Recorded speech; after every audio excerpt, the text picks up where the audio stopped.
அன்பே சிவம் மனமே குரு என்றுணர்த்திய குருவே போற்றி. ஆதியில் என்ன பண்ணான்னா, எல்லா கோவில்லையும் மனிதர்கள் சிலை தான் வச்சுருக்குது. தெய்வத்தின் சிலை அப்படி ஒன்று கிடையாது. தெய்வம்ன்றதே அப்படி கிடையாது. கோவில்களில் வச்சுக்கிற அது அம்பாள் சிலையாக இருக்கட்டும், பெருமாள் சிலையாக இருக்கட்டும், முருகர் சிலையாக இருக்கட்டும், எல்லா சிலைகளும் மனித வடிவம் தான். அது மனிதனவர்களுக்குள்ளே கடவுள் இருக்குதுன்றதுக்கு அடையாளம் அது. ஆனால் சிவலிங்கம் மட்டும் மற்றதுலேருந்தான் மாறுபட்டு இருக்கும். அதுக்கு பொருள் என்ன அப்படின்னு பார்த்தீங்கன்னா, உலகம் வானம்னு ஒன்று இல்லைன்னா பூமின்னு ஒன்று இல்லை, பூமின்னு ஒன்று இல்லைன்னா வானம்னு ஒன்று கிடையாது, ஆணுன்னு ஒன்று இல்லைன்னா பெண்ணுன்னு ஒன்று கிடையாது, பெண்ணுன்னு ஒன்று இல்லைன்னா ஆணுன்னு ஒன்று கிடையாது இல்லை. ஆனால் இது ரெண்டும் இருந்தால் உபயோகப்படுமானா, ரெண்டும் இணைஞ்சால் தான் உபயோகப்படும். அந்த இணைப்பு இல்லைன்னா இணை உற்பத்தி ஆகாது. அப்போ இணையணும். அந்த இணையத்து தான் லிங்கமும் ஆவடியாகவும் லிங்கமாகவும் வச்சுருக்கிறது. அப்போ என்ன சொல்லியிருக்கிறாங்க, அதில் ஆணும் பெண்ணும் இணையணும், உலக உற்பத்தி ஆகணும்னா இதில் ஒரு இன்பம் இருக்குது. இந்த இன்பம் வெளி உலகத்துக்கு சிற்றின்பம். ஆனால் உள்ளுக்குள்ளே ஆணும் பெண்ணும் இருக்குது, அது சிவசக்தியாக இருக்குது. இது ரெண்டும் இணையும் போது பேரின்பம் இல்லையா? அப்போ அந்த பேரின்பத்தை அடையணுன்னா நீ வெளியே ஆணும் பெண்ணும் அனுபவித்த சிற்றின்பத்தை உனக்குள்ளவே ரெண்டையும் சேர்த்தினா அது பேரின்பமாக மாறும். அப்படின்றதுக்கு தான் லிங்க வடிவம் வச்சுக்குது. அந்த லிங்கத்தை நீ சாமி அதை கும்பிடும்போது ஆணும் பெண்ணும் அந்த இடத்துல கும்பிடும்போது என்ன போச்சு, ஒரு வெக்கம் வந்தது. வெக்கம் வந்ததால் என்ன பண்ணால் செடிங்கள் கட்ட ஆரம்பித்தாங்க. அதுக்கப்புறம் கோணி கட்ட ஆரம்பித்தாங்க. இன்றைக்கி ஜீன்ஸ் போட ஆரம்பிச்சிட்டாங்க இல்லையா? அதனால் இந்த பரிமாண வளர்ச்சிகளால் தான் உலக உற்பத்தி ஆச்சு. அதுக்கு அந்த சிவலிங்கம் தான் பேஸ்.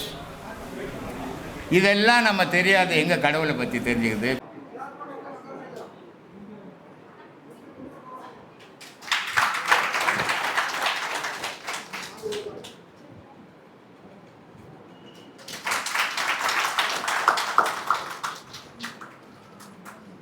எல்லாருக்கும் ஆத்மா வணக்கம். நான் ஃப்ரான்ஸ்லேருந்து வரேம்மா. நான் ஐயாவுடைய சிஷியனாக 2009 இங்கே பாடம் எடுத்து கொண்டிருக்கிறேன். இன்னும் நான் ஃப்ரான்ஸில் தான் இருக்கிறேன்.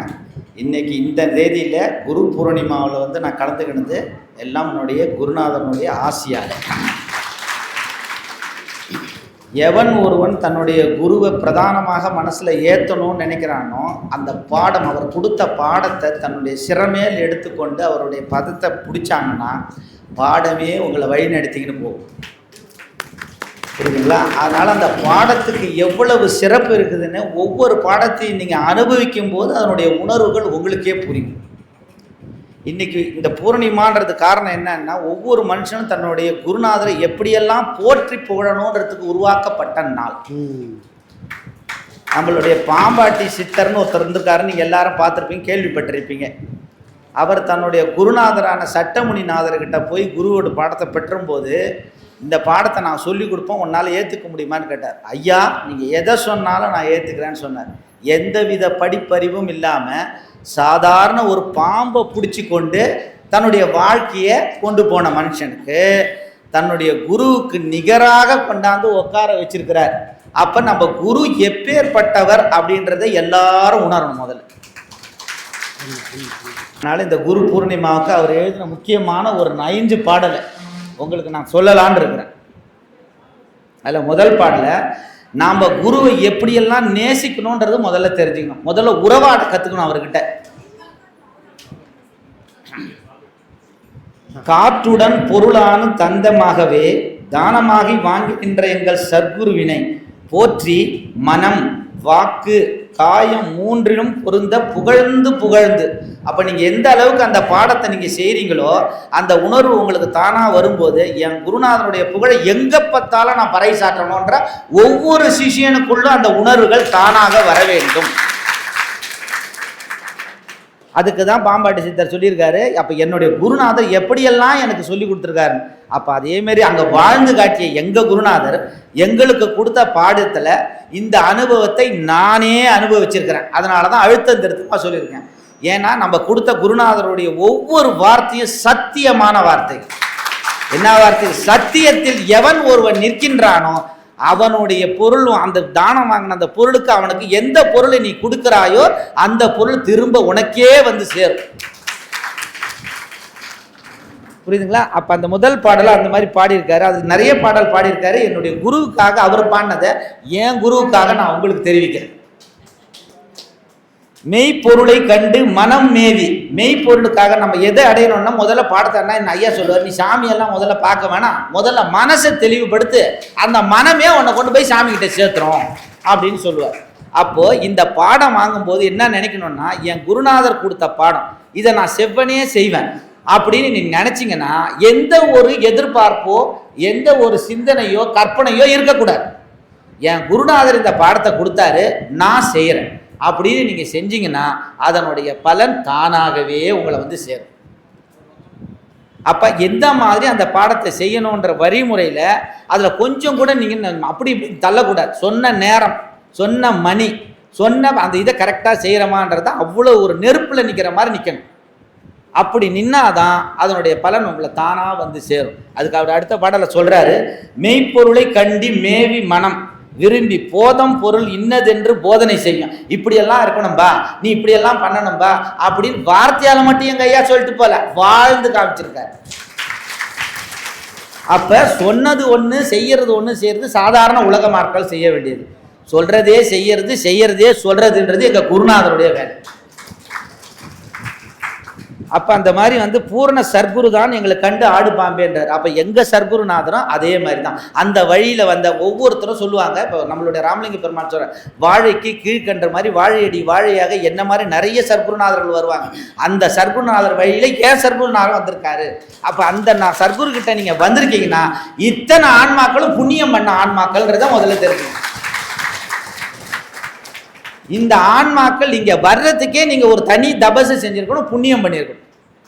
அப்போ தான் இதுக்குள்ளே வர்றதுக்கே நமக்கு தகுதி அடைஞ்சிருக்கு. அப்போ எல்லாரும் பண்ணதோடு தான் இதுக்குள்ளே வந்திருக்கு. வந்த இடத்துல கொடுத்த இடத்த தக்க வைக்கணுன்ற எண்ணம் நமக்கு இருக்கணும். அப்படி தக்க வைக்கணும்னா தான் அந்த பொருள் உங்களோட உறவாடும். அந்த உறவாடுச்சுன்னா உங்களுக்கு தானாகவே எல்லாம் வந்து சேரும். அப்போ நம்மளுடைய மனம் எங்கே செயல்படுது, ஐயாவுடைய குருநாதர் சொல்லி கொடுத்தா பாடத்தோட நீங்கள் உறவாடணும். பாடத்தோட நீங்கள் உறவாடும் போது மனசு இதுக்கு வேற வழி இல்லைன்னு ஒடுங்கி தானாகவே உட்காந்து ஒரு நெல்லிக்கனியை கையில் வச்சு பார்த்தா எப்படி தெரியுமோ அதுபோல் நீங்கள் பாடம் பண்ணதுக்கு அப்புறம் அந்த பாடத்தினுடைய அருள் உங்கள் கண்ணுக்கு முன்னாடி வந்து தெரியும். அதுக்கு சொல்கிறார், அங்கையர் கண்ணாடி போல ஆதுவஸ்துவை அறிவுக்கும் எங்கள் உயிரான குருவை. எப்படி உயிர் போயிடுச்சுன்னா நீங்கள் இருக்க மாட்டீங்களா, அந்த மாதிரி குருநாதருடைய விசுவாசம் இல்லைன்னா நீங்கள் இருக்க மாட்டீங்கன்னு அர்த்தம். இருக்க மாட்டீங்கன்னா என்ன, ஆன்மீகத்தில் இருக்க மாட்டீங்கன்னு அர்த்தம். சாதாரண மனுஷனுக்கு உங்களுக்கு என்ன வித்தியாசம்னா, என் குரு என்கிட்ட இருக்கிறான், நீங்கள் போயா எங்கள் வேலையை நாங்கள் பார்த்துன்னு போகிறோம். அன்றைக்கி சொல்லுவார், கையில் பணமும் உடம்புல தெம்பும் இருக்கிற வரைக்கும் குடும்பம் உன்னை காப்பாற்றும். அப்போ எங்கள் குருநாதர் கொடுத்த பாடம் இருக்கும்போது, டே நீங்கள் எவனுமே வேணாண்டா, அவர் என்னை காப்பாற்றுற போங்கடா நீ. இப்போ இங்கே எல்லாரும் அப்படி தான் உட்காந்துக்கிறாங்க. என் குருநாதர் மட்டும் போதும், வேற எதுவுமே நமக்கு வேணாம் தான் இங்கே வந்து உட்காந்துக்கிறாங்க. அதனால தானே சாமி இந்த இடத்துக்கு வந்திருக்காங்க, இல்லைன்னா வேற இடத்துக்கு போயிருப்பாங்கல்ல. இப்போ நீங்கள் தானே சொன்னீங்க, ஒரு வினை நிலத்தில் ஒரு விவசாயி தன்னுடைய விளை நிலத்தில் இருக்கக்கூடிய பொருளெல்லாம் செய்கிறான்னா அதில் நிறைய பயிருக்காக வைப்பான். அதில் பயிரில் நிறைய களை இருக்கும். களையை பிடுங்கி கடாச்சிட்டு மறுபடியும் அந்த பயிரை எடுத்து தனித்தனியாக நடுவாங்க. அதேமாரி நம்ம சர்க்குருநாதர் களையை ஒரு பக்கமாகவும் பயிரை ஒரு பக்கமாகவும் பிரித்து வச்சிருக்கார். ஓகேங்களா? அடுத்து அவர் சொல்கிறாரு, குரு இருந்து சொன்ன வார்த்தை. அப்போ அவருடைய பாடம், அவர் சொன்ன செயல். எவன் ஒருத்தன் அந்த பாடத்தையும் அவர் சொன்ன வார்த்தையும் சொல்கிறதுக்காக, குரு இருந்து சொன்ன வார்த்தை குறித்து நோக்க வல்லீரேல் உரு இலங்கு மேனியாக உம்பராக இருந்த நீர் திரு இலங்கு மேனியாக சென்று கூடல் ஆகுமே அப்படின்னு சொல்கிறார். அப்போ சாதாரண உடம்பாக இருந்து எனக்குள்ளே என்ன இருக்குதுன்னு எனக்கு தெரியாமல் நான் இருந்தேன். என் குருநாதர் கொடுத்த இந்த பாடத்தினால இந்த சாதாரண உடம்புல இறைவன், திரு என்றால் 3, அகார உகார மகாரம், அந்த விந்து நாதம் கலை, இந்த 3த்தையும் ஒன்று சேர்த்து அந்த இறைவனோட சேர்றதுக்கான பாடத்தை என்கிட்ட கொடுத்துருக்காருன்னு சிவவாக்கியம் சொல்கிறேன்.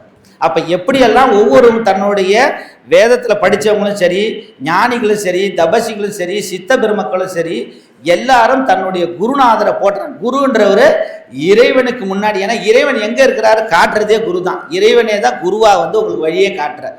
அப்போ ஒவ்வொரு குருமார்களும் ஒவ்வொரு இடத்துல பாடுறாங்கன்னா இந்த குரு பூர்ணிமான்றது ஒரு உன்னதமான நாள். அப்படின்றது இங்கே இருக்கக்கூடிய அத்தனை ஆன்மாக்களுக்கும் நான் தெரிவிச்சுக்கிறேன். இப்படி நீங்கள் தூயமாக நீங்கள் நேசிச்சிங்கன்னா, நம்ம குருநாதரையும் குருநாதர் கொடுத்த பாடத்தையும் நேசிச்சிங்கன்னா அவருடைய ஆசீர்வாதம் எப்படி இருக்குது? சும்மா நான் ஒரு திருவுருவ படத்தில் உட்காந்து ஆசீர்வாதம் வாங்குறது உண்மையான ஆசீர்வாதம் அல்ல. நீங்கள் இந்த பாடத்தை நேசித்து அந்த பாடத்தை கரெக்டாக செஞ்சீங்கன்னா அவர் சொல்கிறார், தூக்கிய பாதம் கண்டேன் ஜோதியும் கண்டேன், சுத்த வெளிக்குள்ளே சோறு கூத்தரை கண்டேன், தாக்கிய சிரசின் மேல் வைத்த பாதம் என் சர்க்குருவின் பாதம் என்று போட்டிருப்பாம்பேன்னு சொல்கிறார். அப்போ நீங்கள் இந்த மாதிரி நீங்கள் செஞ்சீங்கன்னா ஆசீர்வாதம் உங்களை தேடி வரும். நீங்கள் ஆசீர்வாதத்தை தேடின்னு போக வேண்டிய அவசியம் அல்ல. அப்போ அதுக்கு என்ன முக்கியம்? குருநாதர் மேலே நீங்கள் வச்சிருக்கிற அபிமானமும் அவர் கொடுத்த பாடத்து மேலே இருக்கிற நம்பிக்கையும் இடைவிடாத நீங்கள் செய்யக்கூடிய அந்த சிரத்தையும், இது மூணுமே உங்களை கொண்டு போய் ஐயாவுடைய ஆசீர்வாதத்தை உங்களுக்கு சேர்த்துரும். அந்த ஜோதி கண்டேன்னா எந்த இடத்துல? அவர் கொடுத்த பாடத்து மூலிமா நீங்கள் ஜோதியத்தையும் பார்க்கலாம், அந்த நாதத்தையும் கேட்கலாம். நாத ஜோதியோட சேர்ந்த உங்களுடைய மௌனத்தில் எங்கே இறைவன் இருக்கிறான்றதையும் பார்க்கலாம். ஒவ்வொரு பாடத்துலையும் உங்களுக்கு ஒவ்வொரு அனுபவம் கிடைக்கும். அந்த அனுபவத்தை சொல்லி அடங்காது, சொல்லிலும் அடங்காதுன்ற மாதிரி அவர்கள் ஆன்மாக்கள் இங்கே வந்ததனுடைய பூரிய புண்ணியத்தினுடைய பலனை அனைத்து ஆன்மாக்களும் அனுபவிக்கிறீர்கள்ன்றத நான் உணர்ந்திருக்க ஐயா. நான் சத்தியமானதை நான் நினைச்சதுனால எனக்கு சத்தியம் கிடைச்சிது. அது எல்லாருக்கும் கிடைக்கணுன்றதுக்காக இன்னைக்கு ஐயா எங்க மூலியமா சொல்ல வச்சிருக்கிறேன். அவ்வளோதான் சுவாமி. எங்கள் குருநாதர் இது வரைக்கும் இந்த இடத்துல என்னை கொண்டாந்து உட்கார வச்சதுக்கு மிக்க மிக்க மிக்க நன்றி. எல்லா சிஷியர்களும் நான் பெற்ற இன்பத்தை எல்லாரும் பெறணும்னு ரொம்ப தாழ்மையுடன் என் குருநாதனுடைய பாதத்தை படிஞ்சு கேட்டுக்கிறேன். வணக்கம். ஆத்மா வணக்கம். ஆத்மா.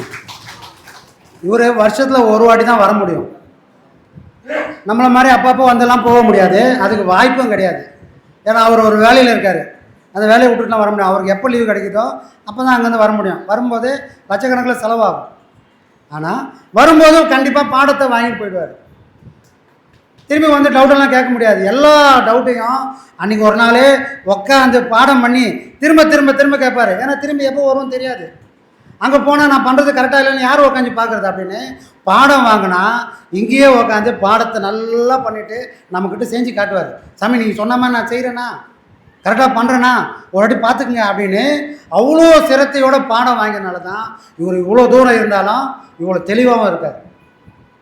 இங்கே ஒரு சிஷ்யர் வந்து கேட்டாங்க பிரம்ம முகூர்த்தத்தை பற்றி ஏன்னு. பொதுவாக மண்டலங்கள் 3ன்னு சொல்லுவாங்க. நம்மளுடைய ஆத்ம தத்துவங்களில் மண்டலங்கள் 3ன்னு சொல்லுவாங்க. அதே மாதிரி இந்த மண்டலங்களுக்கு உடைய ஒரு 3 விதமான காற்றுகள் இருக்குது.